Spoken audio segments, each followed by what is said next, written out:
They're like a combination of. So does anybody know any other Aztec god names? If you don't, I'm just going to start putting some up here. See if you recognize it. Tlaloc. Heard of Tlaloc?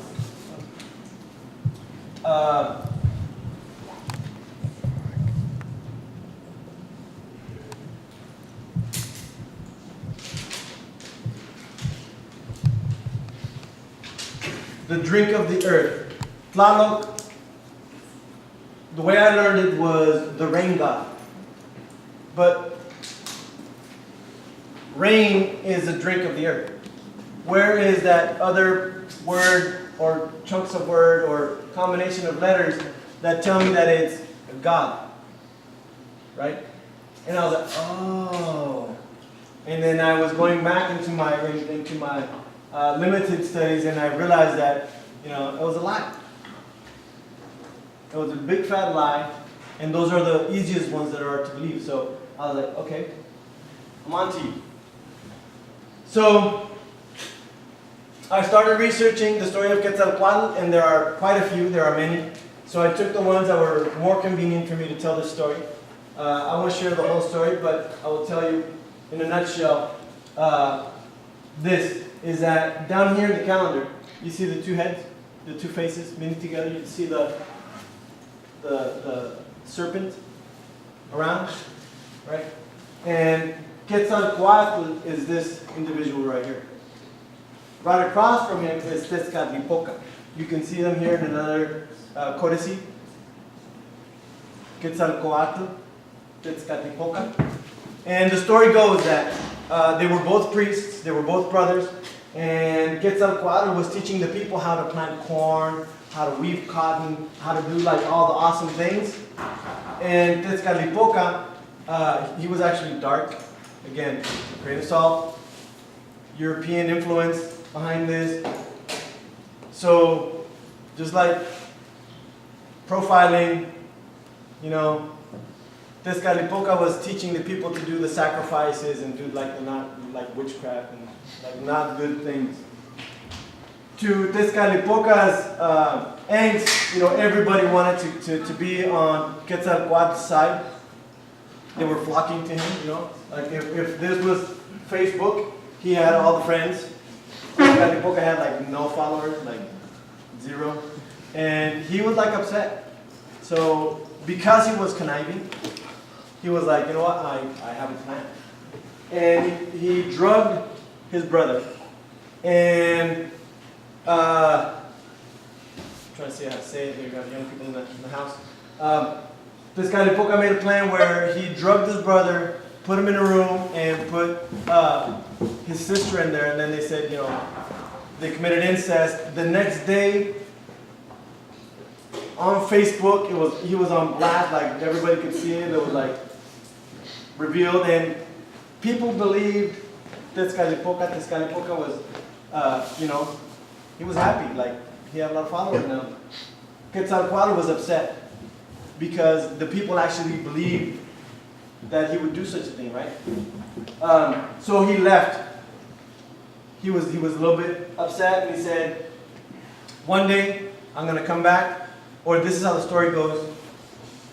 I'm going to come from the land of the sun with a beard and white robes. Right? Is that kind of?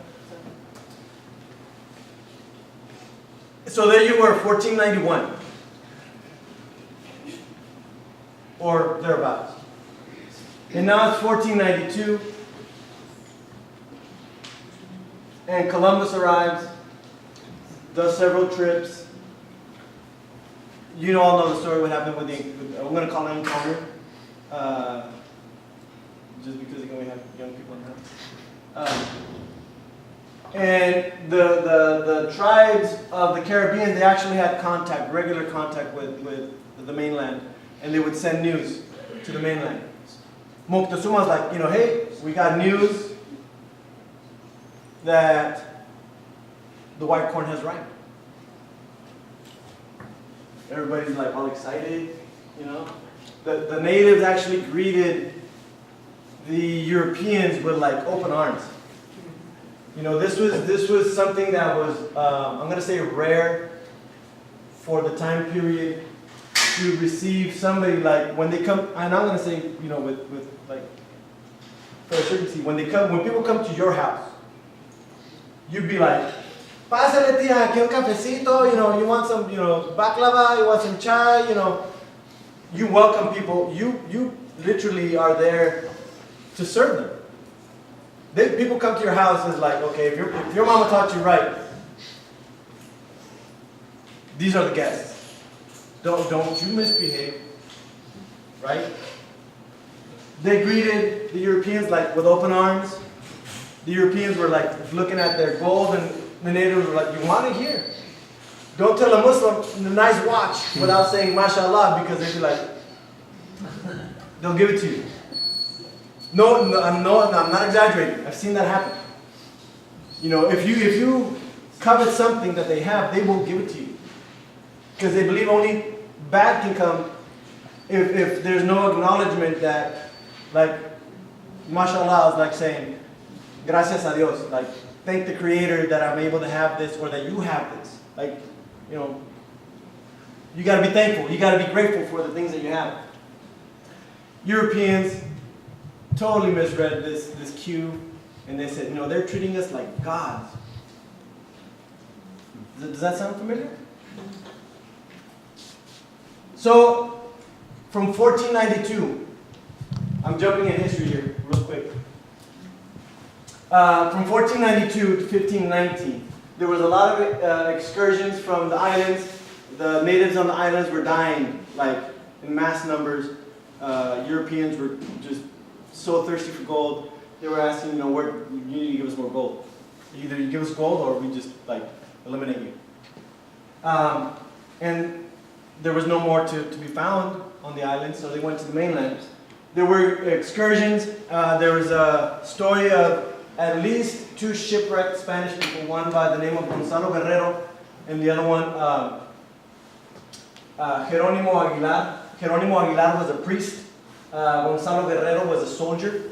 And when they were found by the natives, by the Mayans, they were taken in and they were given protection, like, you know, hey, you know, you guys are on loan. Be with us. Like, you're a guest in our house. Mi casa es su casa. Gonzalo Guerrero, he like loved it. He became one of the people. He married into the tribe, and he was basically a Mayan, a Spanish Mayan. He was married. Their child was the first mezcla of that encounter. Not Corteses and Malinches, like it's put in the history books. Jerónimo Aguilar, he was a preacher, and he was preaching to the people. The people were like really weren't feeling it. Like, you know, thank you, but we already got what's ours. Leave us alone. So in 1519, Cortez arrived, and the natives say, hey, you know, we got your partners, you know, they're here with us. And Gonzalo Guerrero was like, I don't want anything to do with them.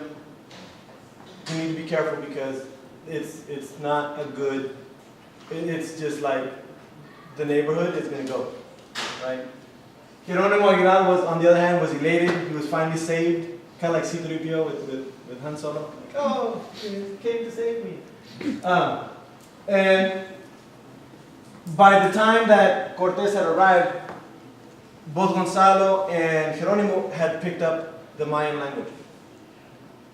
So now, Jerónimo Aguilar, who might be depicted in this picture, was able to translate from Maya to Spanish. In tribal practices, when the tribe wants to establish alliances with other tribes, they create bonds of marriage.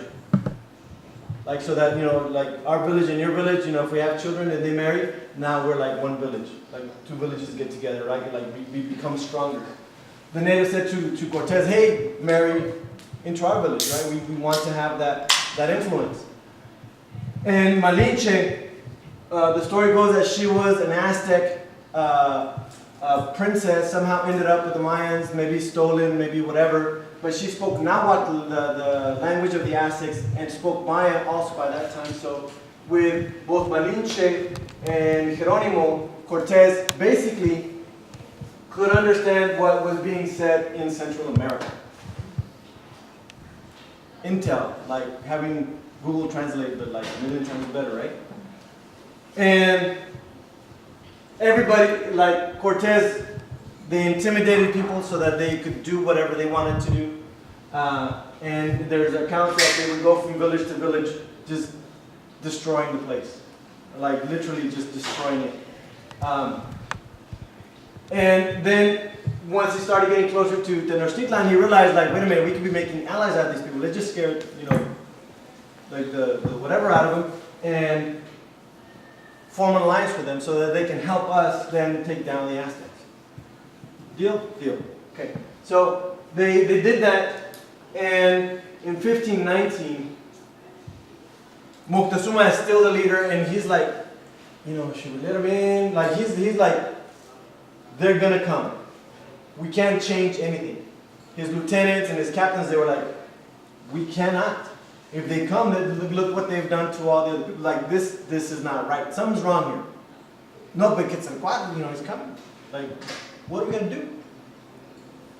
Comes in, and again the accounts of the Spanish coming in through the Plaza de Tacubaya